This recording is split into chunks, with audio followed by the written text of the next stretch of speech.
Welcome to the Skeptic Zone, the podcast from Australia for science and reason.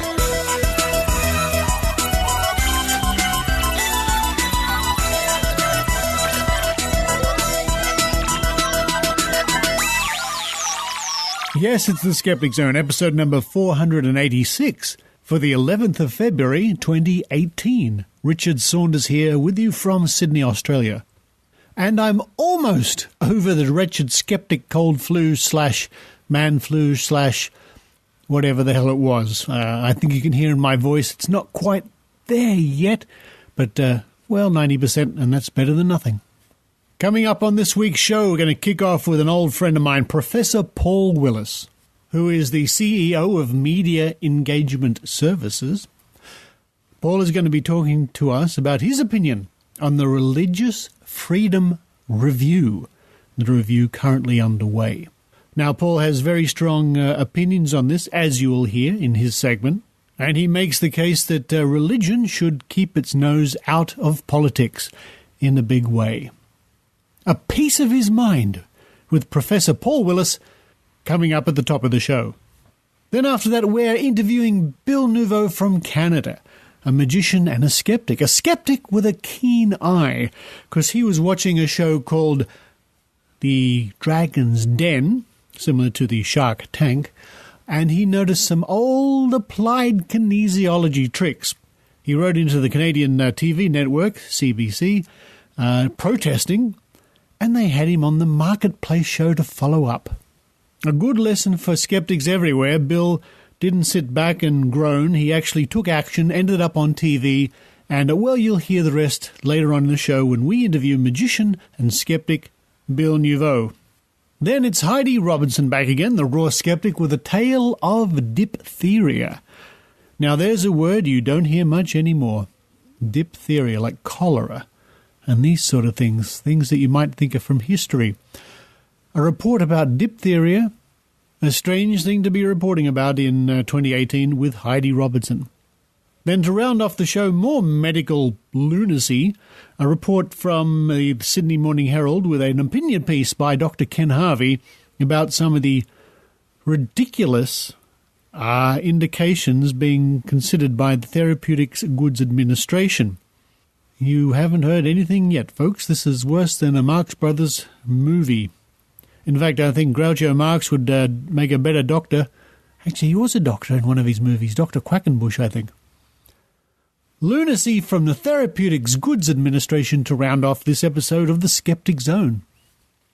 Now I notice over at maynard.com.au, Maynard's producing more podcasts with Tim Ferguson, Bunga Bunga, plus Maynard's own Planet Maynard podcasts. In fact, they were just recently the subject of another podcast in the States which reviews other podcasts. Now, of course, they gave Bunga Bunga a favourable review. If you don't listen to Planet Maynard, head over to maynard.com.au for lots of laughs. But now it's time for me to run downstairs, have some more tea with honey and ginger. Ginger tea with honey. Or is it honey tea with ginger? Something like that. Taking care not to trip over the cats, who are waiting outside the door because they were too noisy in here before. I can see their shadows. Isn't that like a horror movie when you look under a door crack and you can see the shadows of something moving outside? Well, it's only the Skeptic Zone cats. Maybe they want their dinner. While I run downstairs, I hope you enjoy the Skeptic Zone.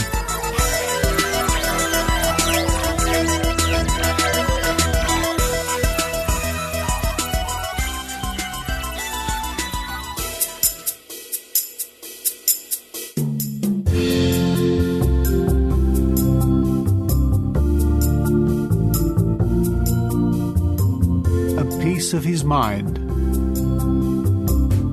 with Professor Paul Willis.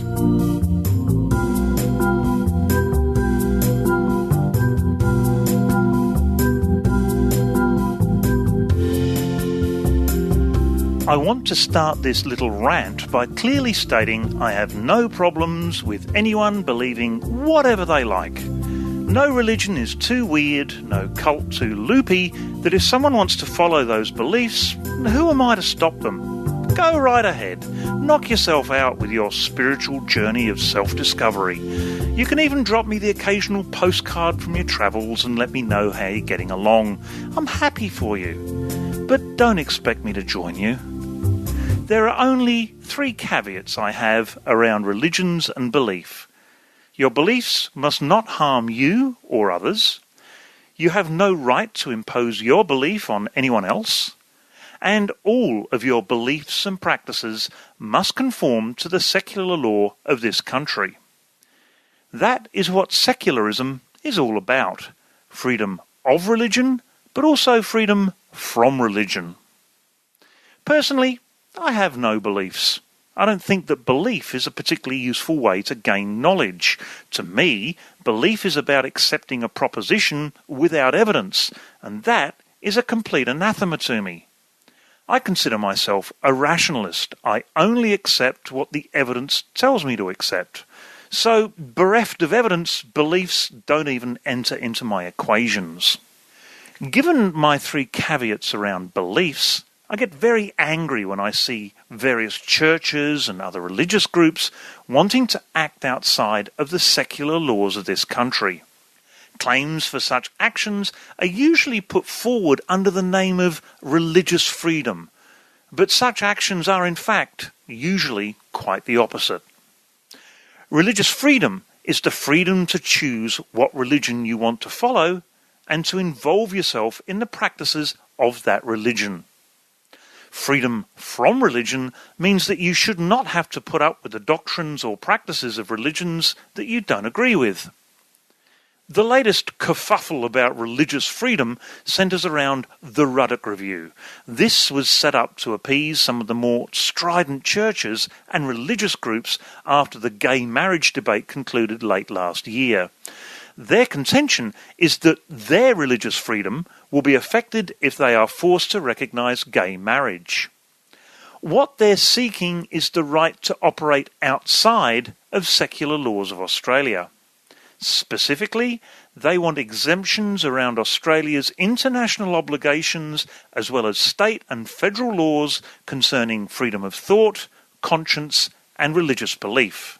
They want the right to discriminate. Ironically, they already have that. As pointed out in a 2015 submission from the Law Council of Australia to the then Human Rights Commissioner Tim Wilson, there are already strong protections for freedom of religion in Australia. To quote from that submission, under some state and territory anti-discrimination laws, if there is a conflict between religious freedom and equality before the law, the right to discriminate on religious grounds may be justified, but only when and if necessary. So what the Law Council of Australia is saying there is that religions already have the right to discriminate contrary to common law of Australia.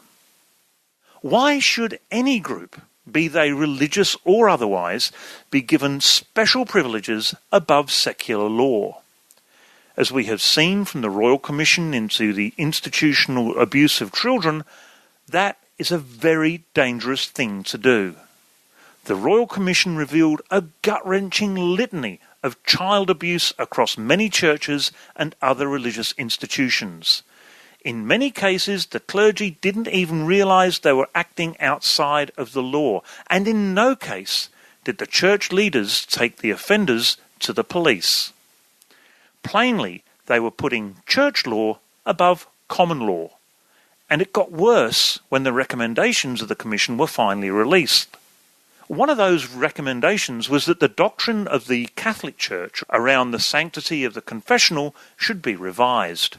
In other words, if a priest hears a confession of sexual abuse of a child, they should report it to the authorities. Predictably, instead of the Catholic Church giving careful consideration of this and other recommendations from the Commission, they came out swinging that this was an abuse of their religious freedom. Some clerics even came out and said they would rather go to jail than break the seal of the confessional. I would think that if any crime is covered up under the guise of religious freedom, then a jail term is probably the correct punishment. that is not an expression of religious freedom. It is aiding and abetting a crime. No laws should be suspended at the door of the confessional. So this is why I and so many other people are getting steamed up about the Ruddock Review. I'm an ambassador for the National Secular Lobby, a group who promotes secular policy in Australia. We put in a submission to the Ruddock Review that basically said there are already too many protections of religion and that all religious practices ought to be brought back into accord with Australian law. But most of the other submissions have been from religious groups arguing for more protection of what they see as their religious freedoms. The freedom to discriminate, the freedom to act in secrecy, the freedom to act outside of the law. While that voice must be heard in a free and fair society, that path must not be followed. Get religion out of Australian politics. Bring all religions back to being law-abiding organisations. We, the non-religious, are only asking the religious to act with decency and moral clarity. Those are supposed to be the domains of the religions. Why can't they behave as they preach?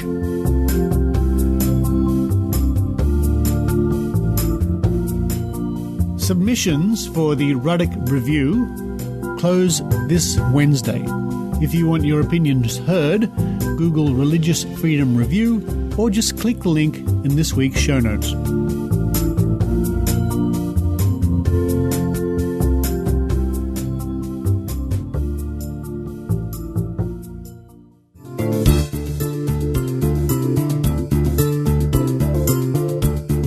G'day, this is Dr. Karl Kruszelnicki, proud to be a skeptic, and you can find out more about me at drkarl.com and get lots of free stuff there as well.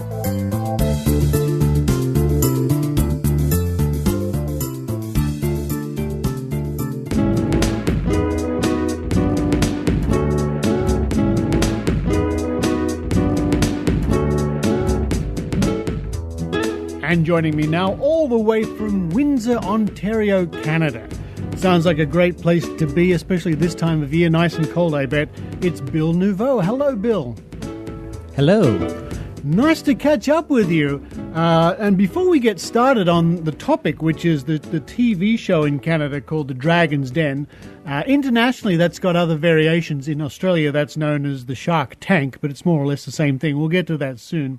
Can you tell our audience a little bit about yourself, a bit about your background and your scam-busting activities? Well, to start off with, by trade profession, a magician. I do magic, a little bit of juggling. I even do a little bit of DJ work as well. I started when I was like 7 years old performing, and it's now 35 years later? So yeah, I've been performing for a while. And I guess about, 12, 13 years ago is, I was exposed more to James Randi and also with Penn and Teller with their bullshit episodes. Right. So just the whole accumulation of that. And, I just started really researching into, what magicians have done in debunking scams. So I kind of basically got inspired from them. I think a lot of people have the same story in the skeptical industry. I certainly was inspired by the works of James Randi, and many people are, of course. But I noticed he's got a long career. He's still going, thank goodness. Yeah, for sure. And I noticed you've even set up, I guess it's your own site, which is called Scam Busting. Yeah, I started that a few years ago because I was debunking things like online and social media and stuff like that. And my girlfriend suggested that, why don't you write up a blog? Put all those thoughts into a blog. Maybe, other people will see it. And I was like, that's a good idea, to help, teach other people what to look out for. Absolutely. I think that it's a good thing to share your knowledge. I'll link to this website, folks, in the show notes, but it's called Scam Busting 101. And what I'll also do is I'll link to your other website, which is Nuvo Entertainment. That's all really about you and how people can, I guess, engage your services. Yeah, for sure. Well, let's get to the topic in hand. Now, some weeks ago, I noticed online, and it may have been you who alerted me to this, although I must admit several people did, on the Canadian show on the CBC network.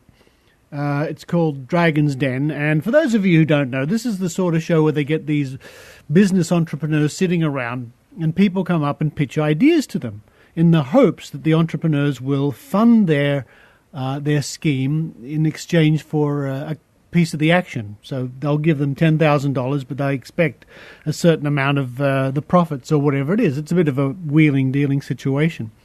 And so some weeks ago, an episode aired in Canada where a chiropractor came on and tried to convince the dragons of his wonderful new invention. Bill, maybe you can fill us in a little bit about that. Yeah, I believe that episode was early December, I think it was. Right. Yeah. And yeah, when I saw it, I was in shock. There's no other way to. I mean, when I even showed it to my girlfriend, she just stood mouth open, gaping, just going like she couldn't believe that they fell for this thing. But basically, yeah, it aired, and this chiropractor was demonstrating these clips, which he claimed had some sort of quantum mystical force that made you, be better balanced or stronger, and various other claims, or as they even said on the show, more athletic. More athletic. In fact, Bill, which is very ambiguous. Yeah, absolutely. I wish I was more athletic. What I'll do now is I'll play a short clip, and this is taken from the CBC show Marketplace. And this is, I imagine, it's a show designed to help protect consumer rights in Canada. Is that more or less what they do? Yeah, it's a consumer advocacy show. All right, well, let me play a short clip from that. And in this clip, it's where the chiropractor comes onto the stage to start to sell his product. Tonight on Dragon's Den. That's right. The Little Wonders got their national debut on the CBC. Next up, a duo from Collingwood, Ontario. When Midas and his sidekick pitched their product, they came looking for $100,000 dragon dollars. Our product is NeuroConnect. And they came armed with impressive claims. I'm a chiropractor, and I've developed a technology to help people's backs get better and stay better. The devices I have developed are with a team of physicists, and they change the atomic structure of the components of these devices to cause the nervous system to respond when you're wearing them. Okay. And as a result, the muscles work better and the joints work better as well. To prove his point, Midas experiments on the dragon. And reach up like you're reaching up onto a shelf. Okay. You gotta wonder, though, is this really science or showmanship? He clips on his invention. And now, you'll see how much stronger you are. That's crazy. Stronger and supposedly more balanced. The clips can cost $40 to $120. That's got the dragon's attention. So, Bill, he was making some pretty amazing claims, and again, folks, I'll link to the article and the video so you can see this all for yourself. But as you saw, and as I saw when we were watching this, he was doing more or less the old balance tricks, wasn't he? Yeah, the old applied kinesiology tricks, yes. Which all stem from like the old snake oil salesman. Way back in the day, the tricks they used to fool people into thinking that those pills were working. And it's a classic example what he does. We have one of the volunteers, they raise their arm and he pushes down and they're weak. And, of course, he applies these clips to their legs, I think, on their trousers. And then he's strong again. But you were so outraged, as a lot of skeptics were, you actually wrote to Marketplace. Yeah, I mean, because, Dragon's Den is on CBC, which is our national television station. CBC Marketplace is also on there as well. I contact them and say, you're And on your own station, you have something else that was promoted that was bunk. You should you should do something about it. If you need to, you can contact me. I'll tell you how to debunk it. Which they initially did. They did call me in December to get some advice on how to go about debunking it, and I suggested doing some sort of small little study type of thing to show and how to do it, like with double blinding and everything else. I had made sure that they knew that they had to double blind it and what that meant. Right, of course. And then I explained, the arm thing, how that worked and why it was just a scam at that point. And they thanked me, and then back in just January, at the middle of January, I think it was the 15th or something, they contacted me, and they're like, we know it's short notice, but can you come down to Toronto, which is like a 3.5-hour trip, to do some filming over the next 2 days? And I was like, actually, yeah, I can. This is, I'm giggling because it really does remind me of the situation I found myself in almost 10 years ago here in Australia, where I wrote to a network and said the story you showed on the power balance bands, I don't think they really work, and I can show you how. And the next thing I knew, I was on a plane heading for Adelaide to do a taping of a TV show myself. So it's interesting that all these years later, you find yourself in a very similar situation. Yeah, with a very similar product, really. Really? Yeah. It's a bit of useless plastic or whatever that doesn't do anything, obviously. And the whole gimmick relies on these applied kinesiology tricks. Well, let me play now the clip of the marketplace where you walk onto the stage. Bill Nuvo wrote too. He believes the dragons were scams. Pick a card, any card. He should know. He happens to be a magician. And this is what you do. This is absolutely amazing. Don't take your eyes off this. Here we go, using the power of the mind.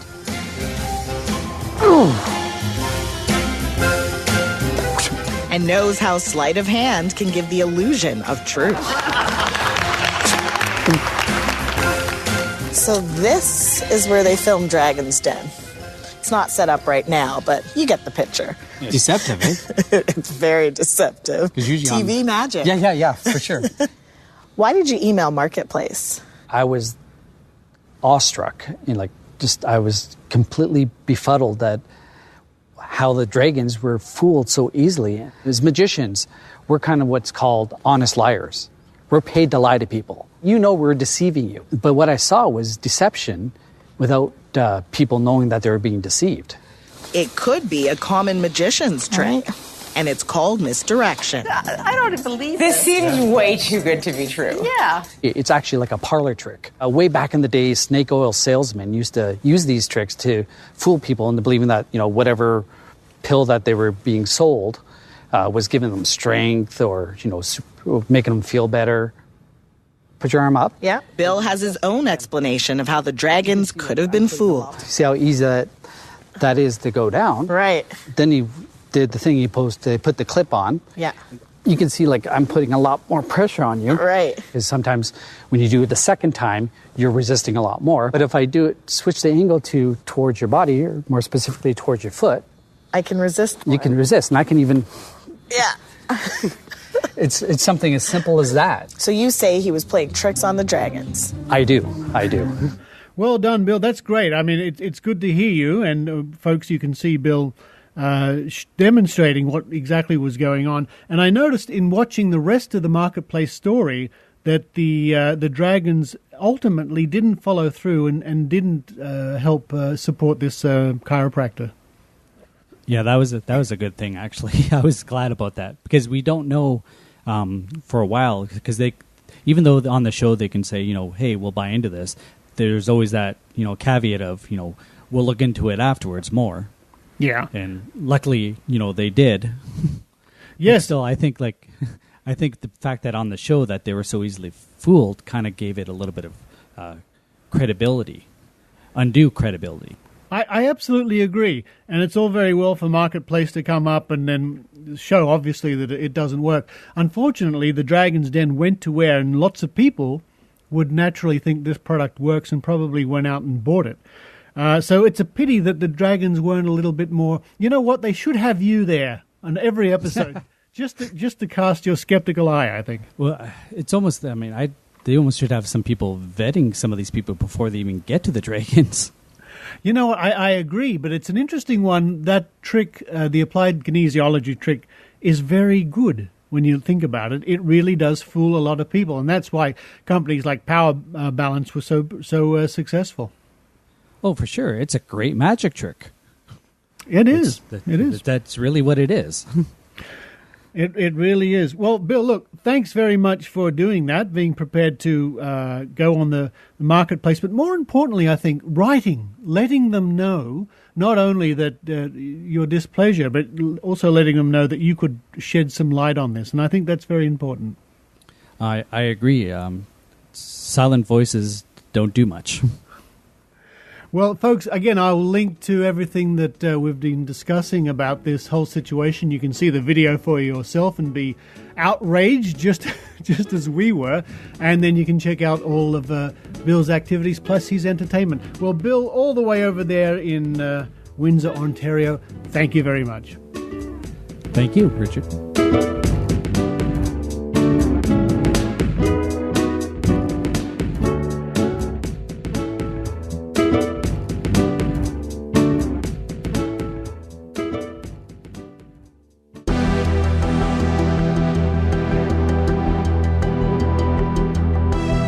Ben Radford here. If I can have a minute of your time, I'd like to shamelessly plug my new book. It's called Investigating Ghosts, the Scientific Search for Spirits. It examines ghost hunting and ghost investigations from a historical, cultural, and evidence-based perspective, from the Victorian era to modern TV ghost hunters. It is, in a way, a follow-up to my 2010 book, Scientific Paranormal Investigation, How to Solve Unexplained Mysteries. That book was more general, covering everything from psychics to crop circles to monsters and ghosts. But I realize that ghosts are a special category. Not only are ghosts the most popular paranormal pursuit, but ghost hunting also has its own set of assumptions and challenges. The book will be available soon for under $20 and is currently available as an ebook.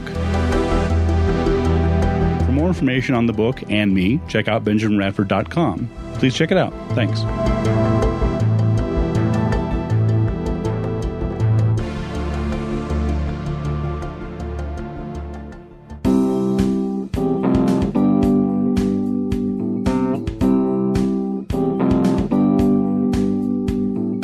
It's the Raw Skeptic Report with Heidi Robertson.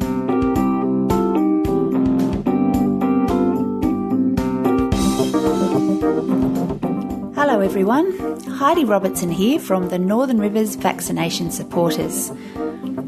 A tragic story broke today, the 8th of February 2018, about the death of a Queensland man from diphtheria. Diphtheria is not a disease we hear about much these days, thankfully, thanks to a very successful vaccine. The Australian Vaccination Skeptics Network gets a mention in the article, and thankfully not in a positive light. Despite the tragedy of the case, it is at least heartening to see journalists who no longer contact the AVSN for their opinions on stories relating to vaccination. I must mention that is largely due to pro-vaccination activists and groups like Stop the AVN, who have brought up the issue of false balance with journalists whenever contacted about a story. So congratulations to Mark Rigby of abc.net.au for reporting on this story without consulting rabid anti-vaccination groups. Here's the article, quote, "Diphtheria death shows Queensland is failing to properly vaccinate, AMA warns," by Mark Rigby. The death of a far north Queensland man from diphtheria is a sign the state is failing to properly vaccinate the community, the Australian Medical Association, or AMA, says. The man, who was in his 20s and not vaccinated against the disease, was flown from Cairns Hospital to Brisbane's Prince Charles Hospital in a critical condition on January the 24th, and on Wednesday, authorities confirmed he had since died. It is the state's first recorded death from the bacterial disease since 2011. Diphtheria causes severe inflammation of the nose, throat and windpipe, but is considered rare in most developed countries because of widespread vaccination programs. Queensland Health said the case was acquired locally, and the department last month tracked down 5 people who had been in close contact with the man to ensure they had not contracted the disease. Dr. Richard Kidd from AMA Queensland said the case highlighted the risk of not being vaccinated against rare diseases. Quote, "In the early 1900s, diphtheria caused more deaths in Australia than any other infectious disease," he said. "It's a very powerful story about the value of the vaccine because it's virtually disappeared and no vaccinated person has died from diphtheria in Australia in the past 20 years." End quote. He said it was concerning that diphtheria still claimed lives in Australia. Quote, "It means that we are failing as a community to properly vaccinate people," he said. "One of the reasons it's not spreading and we're just getting the isolated cases is because the herd immunity is pretty good, but it should be better. If it was better, we wouldn't even be seeing those isolated cases happening." End quote. Dr. Kidd said the AMA of Queensland was concerned that claims made by the anti-vaccination movement were contributing to lower vaccination rates in Queensland. Quote, "The anti-vaccination network, or the Australian Vaccination Skeptics Network, has been very active in Queensland in the past few years and has been affecting in some areas the vaccination rates through misinformation.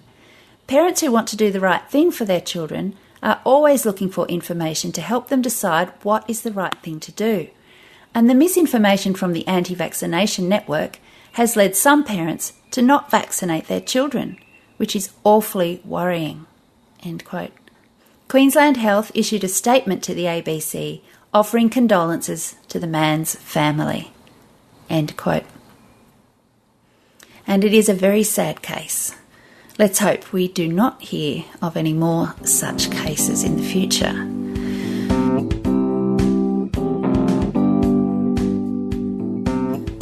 This has been Heidi Robertson from the Northern Rivers Vaccination Supporters. You can find us on Facebook, Twitter, and at nrbs.info. Till next time, bye-bye.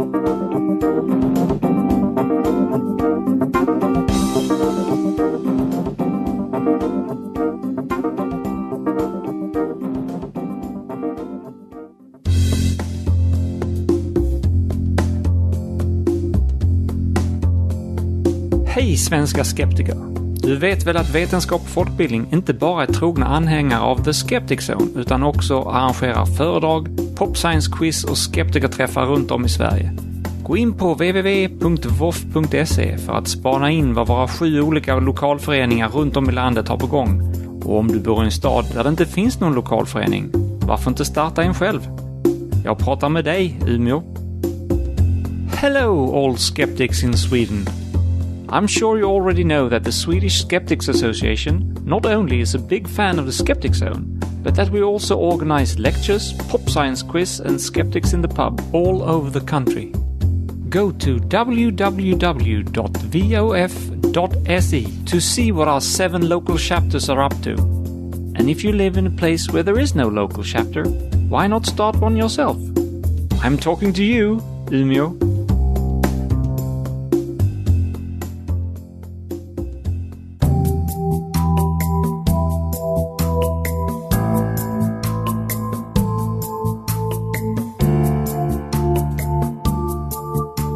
Now, from the Department of Just When You Thought It Couldn't Get Any More Loopier, the Sydney Morning Herald on Friday the 9th of February tells us, on the front page, a story by Esther Han, "Doctors Horrified by Bizarre TGA List." TGA means the Therapeutics Goods Administration. This is the government body supposedly oversees therapeutics goods in Australia, meaning devices, drugs, and so on. She says hundreds of bizarre health claims, such as, quote, tonifies kidney essence, end quote, and, quote, opens body orifices, end quote, will be approved by the Therapeutics Goods Administration and appear on complementary medicine labels under new laws being pushed by the federal government, horrifying doctors. In July last year, the TGA began developing a list of, quote, permitted indications, end quote, that would restrict vitamin and herbal medicine companies to making only government-approved health claims on their products once the Therapeutics Goods Administration bill passed. And it goes on to say, quote, the TGA held industry consultations and just lost the plot. It gave them license to deceive, end quote, says Alan Asher, a regulatory expert and former deputy chair of the Australian Competition and Consumer Commission. And the article goes on with a little list of some of the terms being put forward. Hard to swallow, it says. Here are some of the curious finds on the TGA's latest draft list of permitted indications. Balance aggravated vata. Enrich kidney Jing, J-I-N-G. Promote water metabolization. Engender fluid. Disinhibit water. Soften hardness. Extinguish damp cold.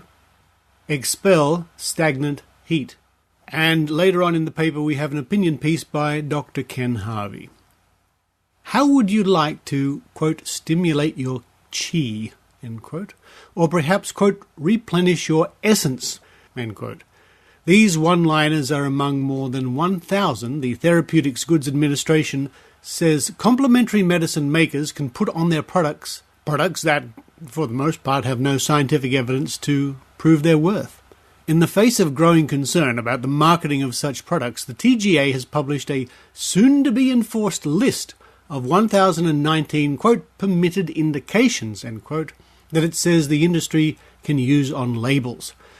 But the TGA allowed the industry to come up with the list itself and then endorse it, despite concerns from consumer advocates and health professionals, who argued the list endorses pseudoscience. They also said it encouraged the industry to evade the need to have scientific proof and would boost consumer spending, now more than $4.5 billion a year, on complementary medicines. Only 140 claims on the list require the manufacturer to have specific evidence that backs them up. For the rest, only evidence for, quote, traditional, end quote, use is required. Use for more than 75 years in an alternative medical tradition such as traditional Chinese medicine, Western herbalism, homeopathy, and so on. The TGA trusts the manufacturer to hold the necessary evidence. It's only checked if a complaint is submitted or the TGA conducts a post-marketing review. But this trust in the industry is misplaced. The TGA's own work shows regulatory breaches are on the rise when it comes to complementary medicines. In 2014-15, 73% of the 212 cases investigated were found to be in breach. That jumped to 80% of the 473 cases investigated in 2015-16. And the most common problem was failure to produce evidence to support product claims. Critics wanted labels to at least carry advice, making it clear any claims for these products are based on alternative health theories that have not been validated by modern medical science. But this was knocked back. Australia is a multicultural and pluralistic society, and it's appropriate that we respect, understand, and allow access to traditional, alternative, and complementary medical traditions and products. However, it is also important that we restrain purveyors of these medicines from taking advantage of consumer ignorance and that we protect consumers from misleading and deceptive claims. Ken Harvey is an associate professor at Monash University and a choice consumer representative. And that story and opinion piece come from the Sydney Morning Herald, published on Friday, February the 9th, 2018. And this reflects very poorly on the TGA indeed.